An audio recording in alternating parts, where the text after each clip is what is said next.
This demo's to show the features of the 3D Kitchen manual entry system. So you open the Gosting module and click on the manual entry tab. You can clear the current job and type a job name. So we'll just call it demo. Now we just click into the code field. This is a lookup field, so you can look up the cabinet library. When you click on the code, you get a picture of the unit you're going to choose. So this is a base 2-door unit. We say OK to that, and it's 100% flexible, so we can type in a width.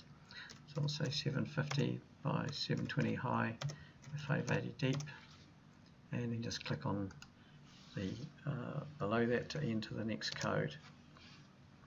If it's a pantry, they begin with the letter P, so just type P, and we'll take a pantry with a shaped spice shelf, and OK to that, and again a width 800 by 1950 by 600, and we just keep entering cabinets from the library. We'll just enter a couple more to show what can be done. If it's a drawer unit, it begins with the letter D. So if we're looking for, say, a Legrobox drawer, that's a D followed by LB for Legrobox, and I'll just take a normal drawer. Now what we do here is specify something a little bit different, so it's 600, 720 high, say, and 580 deep. Now we're going to specify the drawer heights.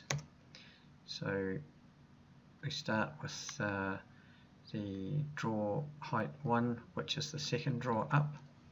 So I'll give that a height of 200. Automatically starts throwing the balance into the bottom drawer, and then we want a value for the top drawer of, just for example, 150. And you can see what it's doing is deducting the drawer gap and the bench gap from those values automatically. I'll just enter another couple of items. So say for a panel, so panels are in categories depending on which edges are taped, so we'll just take one with a single long edge taped, and OK. The width of the panel we'll say is 18 mil. Again, the height 720 and 580 deep. After that, when you've finished entering items, you just click to create the detail for that, and it generates a full detail.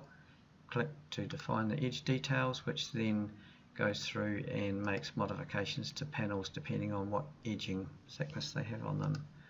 Run the final setup, and we won't modify anything, we'll just let it generate. So this is actually calculating the full cost of the job as well as all the panel sizes, and do the edging and labour and everything. So if we go to reports, we can click on to view a job summary, and we can see the summary of the job that's been entered, which includes all the components and all the hardware as well. So the price that's generated in this screen is a cost price. It can be printed. Just click to close that, and now we'll produce it to the to a CNC machine. So we just go into the toolpath link, and that'll just generate, this is happening in real time, so it'll generate a link, and we export it to the machine. So that's calculating all the drilling geometry, all the shaping and cutting information. Just takes a few seconds to generate, and once that's done, it's ready to produce to the machine.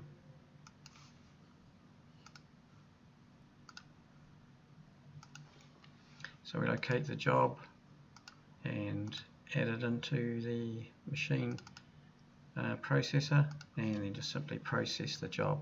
So again, this is happening in real time. It's only a few cabinets, so it won't produce a particularly good yield of material, but you'll see the final result quite quickly. So once this is completed, it's ready to drive your machine and cut all your components, cut and drill your components. So here's this particular job is cutting carcass from 18mm board, but it can be any thickness. So this is an example of a pantry end, and you'll see this is all mortise and tenon construction, so very strong construction and very easy assembly. So there's your mortise joints for the pantry end, for the bottom, for the fixed mid shelf, and for the top drilling, and the triangles represent the edges that will be taped. So you can just scan through and see quite quickly the result. The little red dots in here, this is a cabinet bottom, so they are for adjustable feet. If you don't use those, they can be switched off. And so quite quickly it produces. So this is the shape shelf from the Spice Shelf pantry. Then we go into some doors, so these pantry doors with all the hinging drilled. So again, if you don't require hinging to be drilled, then it can be switched off. So that's it in a nutshell. So from manual entry through to your CNC machine, very fast process.